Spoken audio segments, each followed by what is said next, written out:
Chères bourgeoises, chers bourgeois, en cette fin d'année 2022 et à quelques heures du début de l'année 2023, je suis très heureux de vous présenter mes meilleurs vœux de bonheur, de santé et de réussite. Que cette nouvelle année vous apporte beaucoup de satisfaction et de joie entre amis et vos proches. Je souhaite également que l'année 2023 soit une année placée sous le signe de la tolérance et de la solidarité. J'ai bien évidemment en ce moment une pensée à l'égard de tous les bourgeois et bourgeoises qui nous ont quittés durant l'année 2022 ou qui ont connu des difficultés personnelles, sociales ou familiales, qu'ils soient assurés de notre sincère sympathie et profond soutien. Avant d'évoquer 2023 et les projets qui nous attendent, bien évidemment, comme le veut la tradition, un petit regard dans le rétroviseur de l'année 2022. 2022 a commencé par la fermeture du centre de vaccination qui a été ouvert pendant plus d'un an dans le centre culturel et qui a répondu aux attentes des habitants du territoire. Mais 2022, c'est aussi la reprise des activités et notamment le 40e anniversaire du jumelage avec la ville de Kesselbach qui avait été mis un petit peu en stand-by en raison de la crise sanitaire. Nous avons eu un très beau jubilé à Baugé-en-Anjou. Une autre manifestation importante, la fête médiévale qui s'est déroulée sur le Vieil-Baugé avec le 600e anniversaire de la bataille du Vieil-Baugé qui a connu aussi un très très grand succès. On le voit, l'année 2022, en tout cas au début, nous avons tous repris nos habitudes. Beaucoup d'animations sont venues émailler nos week-ends et nos semaines. Les touristes ont été de retour et pour la plus grande satisfaction du château et de l'Hôtel-Dieu. La piscine a également parfaitement fonctionné. Et puis est arrivé le 8 août 2022 avec l'événement qui a profondément marqué le Baugeois, en l'occurrence l'incendie sur la forêt du Pugle, à Clé, Volandry, Saint-Martin et Maupolin.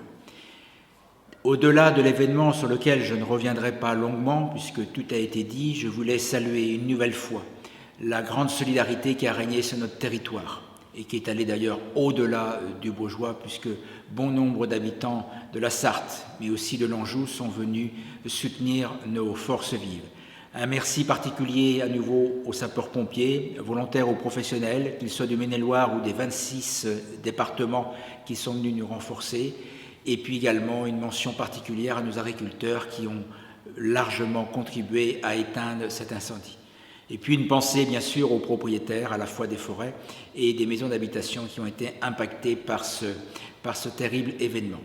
Aujourd'hui, nous sommes dans l'après-août 2022, nous sommes dans la reconstruction, l'exploitation, la remise en état des chemins et puis à court terme, la replantation et la sécurisation du site.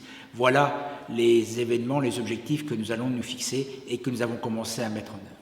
Et puis, l'année 2022, ce n'est pas seulement un incendie, c'est aussi beaucoup de projets qui ont vu le jour, beaucoup de travaux qui ont débuté sur notre territoire. Je voudrais citer par exemple le lancement des travaux du tribunal, la réhabilitation, la restauration de l'église de Baugé, la maison France Service qui va s'étendre dans l'ancienne chapelle, les travaux de sécurisation sur le Cheviré-le-Rouge. Enfin, vous voyez bien qu'il y a beaucoup d'activités, il y a eu beaucoup d'activités en 2022. Et puis, l'année 2022 s'est terminée sur fond de crise énergétique. Nous sommes lourdement impactés par les événements qui se passent en Europe et notamment en Ukraine avec des restrictions en matière de gaz, alimentation de gaz, d'électricité. Voilà, l'année 2022 s'est terminée ainsi et elle va commencer bien évidemment aussi sur fond de crise puisque cette crise-là n'est que à son commencement. Je ne voudrais pas néanmoins sombrer dans le pessimisme. Bien évidemment, il y a une crise. Lors du Salon des maires, nous avons eu le témoignage de 6 maires qui venaient d'Ukraine. Eux ont beaucoup de raisons de craindre, ont beaucoup de raisons de se plaindre, et en fait, ils trouvent dans les événements qui les frappent beaucoup de raisons d'espérer. Donc, soyons nous aussi forts, prenons conscience que nous ne sommes pas les plus malheureux et que nous allons nous en sortir et que bien évidemment, nous allons trouver des solutions. Notre budget 2023 est en préparation, nous aurons des choix à faire, il va bien évidemment être orienté vers les économies d'énergie, vers l'isolation thermique de nos bâtiments, vers la recherche de nouvelles sources de chauffage, vers des économies, vers une meilleure gestion de nos bâtiments. Nous allons trouver des solutions. L'impact, on l'a déjà mesuré, c'est entre 600 000 et sans doute 1 million d'euros. On espère que ça sera moins encore sur notre budget. On va tout faire en tout cas pour limiter cet impact. Parce que nous avons aussi, et c'est là qu'il faut aller chercher des raisons d'espérer, de nouveaux et de très beaux projets. Bien évidemment, nous allons poursuivre la rénovation de nos bâtiments. Nous allons également donner un coup d'accélérateur en 2023 sur la construction de logements. Plus de 350 logements verront sans doute le jour en 2023. Nous avons besoin d'accueillir de nouveaux habitants. La population de Bourget-en-Anjou est stable, elle baisse légèrement selon les derniers indices de l'INSEE, mais nous souhaitons redonner un peu de dynamisme et c'est la raison pour laquelle beaucoup de logements sont en prévision.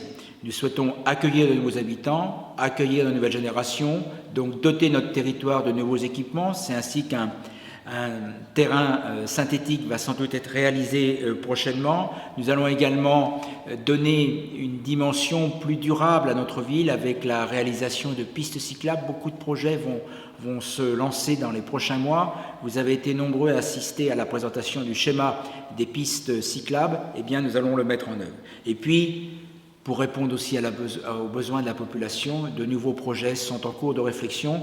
Ils ne verront le jour sans doute qu'en 2024. Je veux parler par exemple de la réflexion engagée à propos des cantines scolaires où nous souhaitons développer les circuits courts.